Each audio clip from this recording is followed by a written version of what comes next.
ہو گئے. حضرت عثمان غنی بھی شکار ہوئے. 3 چیزوں کا غلبہ تھا. جاگ رہے ہیں آپ لوگ؟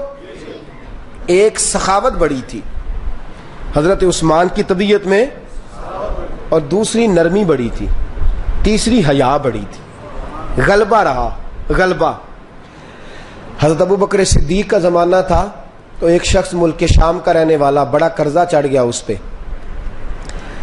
تو وہ حضرت ابو بکر صدیق کے پاس آیا, کہنے لگا آپ امیر بھی ہیں اور امیر بھی ہیں, دونوں باتیں ہیں. ایک امیر یہ ہے کہ مسلمانوں کے سربراہ ہیں, اور دوسرا اللہ نے آپ کو مال و دولت بھی عطا فرمایا ہے, تو میرے اوپر قرضہ چڑھ گیا ہے تو مہربانی فرمائے.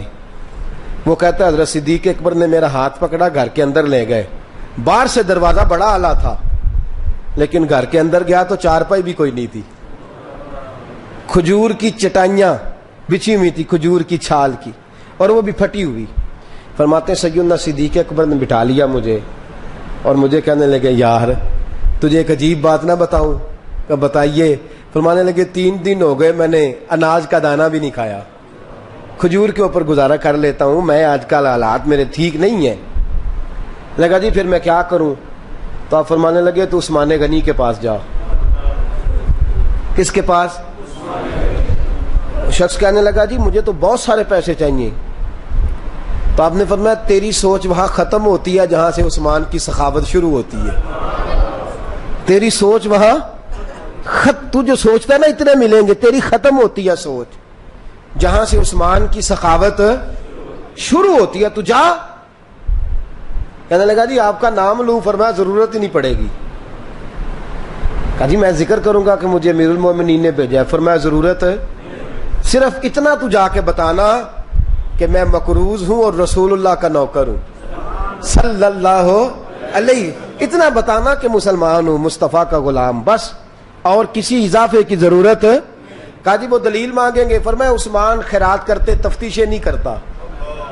عثمان اللہ کی راہ میں دیتے ہوئے تفتیشیں 10 روپے دینا اور 100 بات سنانا فقیر کو, تک تو نہیں نا. 10 روپے اور 100 قسم کے تانے نہ دے تو میاں چشم پوشی کر جا. تجھے کس نے اجازت دی ٹٹولنے کی, پھولنے کی اور کرودنے کی؟ یہ حال اگر تیرے ساتھ کیا جائے, رب اگر تجھے ٹٹول کے دے تو تیرا کیا بنے؟ رب کریم اگر تجھے ٹٹول کے دے کہ پہلے بتا نمازیں کتنی پڑھی ہیں, سویرے اٹھتا ہے کہ نہیں, تو تیرا کیا حال ہوگا؟ تو ٹٹولتا پھرتا ہے 10 روپے دینے کے لیے. حضرت عثمان غنی کی عادت نہیں. وہ شخص کہتا ہے میں چلا گیا, پوچھتا پوچھاتا دروازے پہ پہنچا, دروازے پہ دستک دی تو حضرت عثمان غنی کے اندر سے بولنے کی آواز ہے, اپنے بچوں کو ڈانٹ رہے ہیں. کہتے ہیں او یار تم لوگ شہد کے اندر, دودھ کے اندر شہد ملا کے پیتے ہو, خرچہ تھوڑا کم کرو, اتنا خرچہ تم نے بڑھا دیا ہے. تم دودھ کے اندر دودھ بھی میٹھا, شہد بھی میٹھا, ایک چیز کھا لو, کو بیمار ہو 2 چیزیں استعمال کرتے ہو. کہتے ہیں میں نے کہا ابو بکر تو بڑی باتیں بتا رہے تھے, اور اس قسم کے کئی واقعات حضرت عثمان غنی کے ساتھ ہوئے. وہ تو بڑی باتیں بتا رہے تھے, اور یہ آدمی دودھ شہد سے لڑائی کر رہا ہے, اور مجھے کئی ہزار درہم چاہیے, دینار چاہیے, مجھے دے گا. فرماتے ہیں اب وہ ڈانٹ کے باہر آئے, میں دروازے پہ تھا, آتے ہی کہنے لگے میں آیا نا تو جب میں نے السلام علیکم کہا تو وہ سمجھ گئے میں مسلمان ہوں. کہتے ہیں وعلیکم کہا تو پہلا جملہ انہوں نے جو بولا وہ ان کے بڑے پن کا مظاہرہ تھا. کہنے لگے بچوں کو ایک بات سمجھانی تھی, آنے میں مجھے 1.5-2 منٹ لگ گئے, تو دروازے پہ کھڑا رہا, مجھے معاف کر دینا. بڑے لوگوں کی بڑی باتیں, بڑے لوگوں کی بڑی باتیں, اتنا بڑا قد ہے اتنا بڑا اخلاق ہے. کہنے لگے تجھے ایک بات بچوں سے کرنے لگ گیا تھا, تجھے انتظار کرنا پڑا, ذرا درگزر کرنا. کہتے ہیں پھر انہوں نے دروازہ کھولا, جو اس وقت ان کا ماحول تھا حویلی کا, ڈرائنگ روم کا, جو بھی, مجھے بٹھایا. کہتے ہیں میرے لیے جو پہلی چیز آئی وہ دودھ کے اندر شہد ڈال کے وہ لائے. کہتے ہیں میرے دل میں خیال آیا گھر میں جھگڑا کر رہے تھے, مجھے پلایا. اس کے بعد کھجوروں کا حلوہ آ گیا. کہتے ہیں میں نے کہا بچوں کو کہہ رہے تھے ایک میٹھی چیز استعمال کرو, میرے لیے 3 آ گئی ہیں, 3 آ گئی. عجیب شخص ہے. کہتے ہیں میں, لیکن ابھی میرا تصور جمع نہیں. میں نے کہا اتنا تگڑا نہیں جتنا حضرت ابو بکر نے بتایا ہے. کہتے ہیں کھلا پلا کے نا پھر پوچھنے لگے کیسے آئے ہو, کیسے آئے ہو؟ تو کہتے ہیں میں نے کہا کہ جناب میں مجبور ہوں, آج بہت سارے لوگ ہیں نا جن کے پاس کسی کی بات سننے کا ٹائم ہی نہیں، کہتے موٹی موٹی بات کریں، آخری آخری۔ حضرت عثمان غنی پوری کھلا پلا کے کہنے لگے کیسے آنا ہوا؟ کہتے میں نے کہا جی میں مسلمان ہوں، ملک کے شام کے مضافات کے ایک گاؤں کا رہنے والا ہوں، کچھ کاروباری مشکلات آئیں تو میں مقروض ہو گیا، میرے اوپر قرضہ ہے، مجھے کچھ پیسوں کی حاجت ہے۔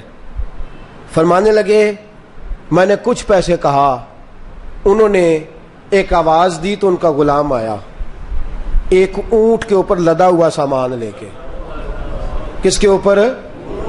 اونٹ کے اوپر۔ کہتا ہے مجھے 3000 اشرفیوں کی ضرورت تھی، میں نے بتایا نہیں 3000 چاہیے۔ اونٹ آیا تو حضرت عثمان غنی کہنے لگے اس اونٹ پر تیرے لیے، تیرے گھر والوں کے لیے میں نے کپڑے بھی رکھوا دیے، کھانا بھی رکھوا دیا اور 6000 اشرفیاں بھی رکھوا دیے، تو پیدل آیا ہے تو اب اونٹ لے کے جا۔ کہتے میں نے کہا حضور اونٹ واپس کون کرنے آئے گا؟ کہنے لگے واپس کرنے کے لیے دیا ہی نہیں تو تحفہ ہے، تو لے جا۔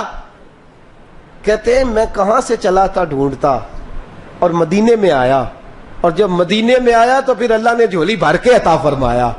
کہتے میری آنکھوں میں آنسو آ گئے، اور میں نے کہا حضور آپ نے تو میری ضرورت سے کہیں بڑھ کے نواز دیا ہے، مجھے معاف کیجئے گا، میں سوچ رہا تھا کہ دودھ شہد پہ گھر میں لڑائی ہو رہی ہے۔ آپ فرمانے لگے رب نے جو مجھے پیسے دیے ہیں اس لیے نہیں دیے کہ میری اولادیں موج مستی کرتی پھرے، میرے مالک نے مجھے نوازا ہے تاکہ میں محمد عربی کی امت کی نوکری کروں صلی اللہ علیہ۔ یہ سخاوت کا حال۔ فرماتے میں نے نہیں بتایا کہ مجھے سیدنا صدیق اکبر نے بھیجا ہے۔ فرماتے میں دروازے تک گیا تو میں نے کہا شکریہ، جزاک اللہ، آپ کی مہربانی۔ تو مسکرا کے فرمانے لگے میرا شکریہ ادا نہ کر، ابو بکر صدیق کا کر، میرا نہ شکریہ ادا کر، شکریہ ابو بکر صدیق کا جس نے تجھے یہ رستہ دکھایا ہے۔ فرماتے میں نے کہا حضور آپ فرمایا جاؤ جاؤ جاؤ تمہارا کام ہو گیا نا، تفصیلات میں نہ جاؤ۔ یہ شان سخاوت سیدنا عثمان غنی رضی اللہ تعالیٰ عنہ کی، اور میں بیان کر چکا۔